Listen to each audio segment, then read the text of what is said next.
अस्सलामुअलैकुम दोस्तों, उम्मीद करती हूँ कि आप सब खैरियत से होंगे। तो इस वीडियो में मैं आपको बताने वाली हूँ कि आप अपने दीन और दुनिया दोनों को कैसे बैलेंस करके पढ़ाई करें ताकि आपको कामयाबी हासिल हो। एंड मैं ये दावे के साथ कह सकती हूँ कि अगर आप इस रूटीन को फॉलो करते हैं तो आप 100% कामयाब होंगे, चाहे वो आपके बोर्ड्स हो या फिर आप कोई भी एंट्रेंस एग्ज़ाम दे रहे हो। तो इसे ज़रूर फॉलो करिएगा।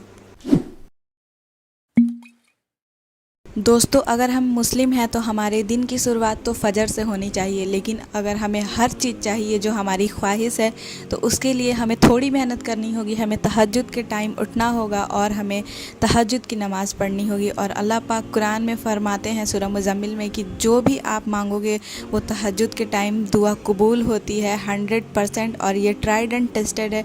ये एक छोटी सी दुआ है जो आप तहज्जुद के टाइम पढ़ सकते हैं। और दोस्तों, आप तहज्जुद की नमाज़ पढ़ने के बाद आपके जो जो विशेज़ हैं आप उनके लिए दुआ करिए। और उसके बाद आप उसी टाइम 3:30 AM में कुरान पाक पढ़िए। आप कुरान पाक शुरू में ऐसे 5 पेजेस से स्टार्ट करिए, देन 10 पेजेस, एंड देन आप एक पारे की आदत लगा लीजिए। और इसके बाद से जब आप पूरे कुरान को कंप्लीट कर लें फिर आप मीनिंग के साथ पढ़ा करिए। ये बहुत ही हेल्पफुल है। दोस्तों, तहज्जुद और कुरान के बाद आप अपना पढ़ाई 4 बजे से स्टार्ट करिए। जो भी चीज़ आपको टफ़ लगती है आप उसको सबसे पहले 4 बजे पढ़िए, क्योंकि ये साइंटिफिक रिसर्च के अकॉर्डिंग ये पता चला है कि हमारा ब्रेन जो है वो 4 AM में 100% काम करता है। यानी कि 4 AM से लेकर 6 AM तक हमारा ब्रेन 100% एक्टिव रहता है। अगर हम उस वक्त कोई भी चीज़ याद करते हैं तो वो हमें याद हो जाती है। एंड सुबह का टाइम इतना इफ़ेक्टिव है कि बिलियनियर्स मिलियनियर्स इसे फॉलो करते हैं। और सुबह उठने से हर काम टाइम पर होती है।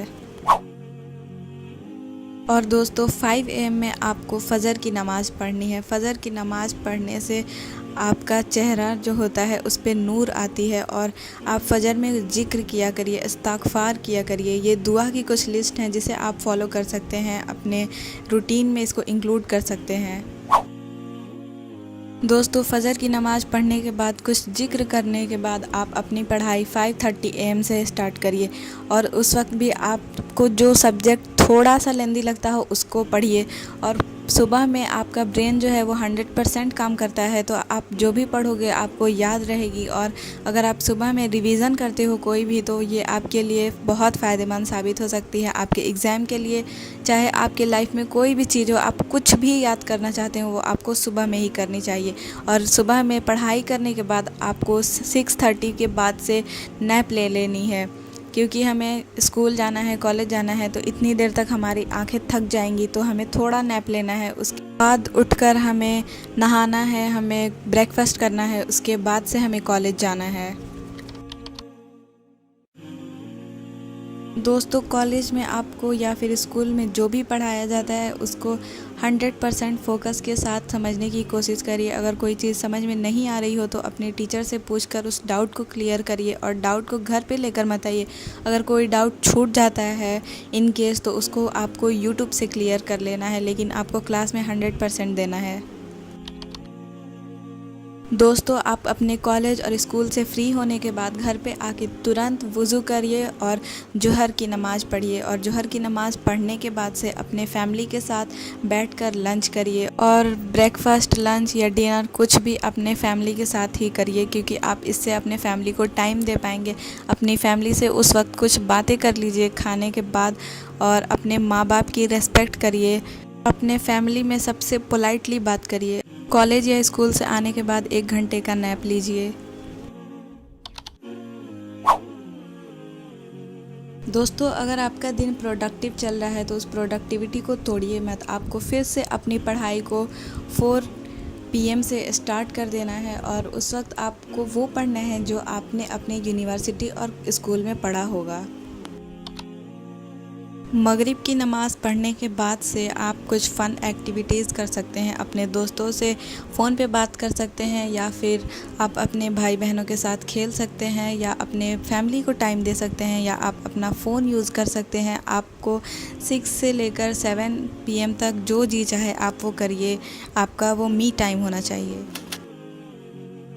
7 PM से लेकर 9 PM का फिर आप 2 घंटे का स्टडी स्लॉट पूरा करिए। आप चाहे तो पोमोडोरो टेक्निक को फॉलो कर सकते हैं, लेकिन अगर आप 2 घंटे 3 घंटे बैठकर पढ़ाई कर सकते हैं तो आई विल टेल यू कि आप 7 to 9 बैठकर अच्छे से अपनी पढ़ाई करिए। आप अपने अकॉर्डिंग पढ़िए उस टाइम जो आपको पढ़ना है।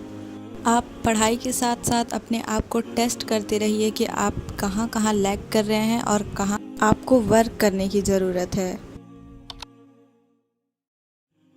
दोस्तों, आपको अपने इशा के नमाज के बाद से डिनर करना है और आपका डिनर जो है वो बिल्कुल लाइट होना चाहिए। आप हमेशा कोशिश करिए कि आप रात में लाइट डिनर ही लीजिए। मैं क्लिप लगाना भूल गई, लेकिन आप डिनर करने के बाद से 30 मिनट का वॉक ले लीजिए और उसके बाद आप टू डू लिस्ट बना लीजिए कि फिर आपको दूसरे दिन क्या क्या करना है। इससे आपका जो फिर दूसरा दिन होगा वो आसानी से गुजरेगा इंशाअल्लाह। और दोस्तों, रात में सोने से पहले आप सूरह मुल्क की तिलावत करिए। सूरह मुल्क आपको ख़बर के अज़ाब से बचाता है। और सूरह मुल्क पढ़ने के बाद फाइनली आप अपने बेड पर सोने चले जाइए और सोने की दुआ पढ़ लीजिए। सोने की दुआ बहुत छोटी होती है, आप गूगल से सर्च कर सकते हैं।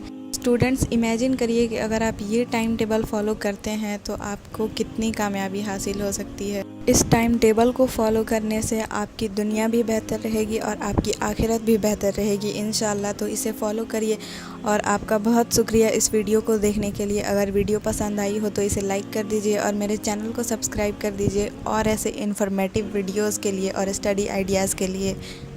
अल्लाह हाफिज़। मिलूँगी आपसे नेक्स्ट वीडियो में।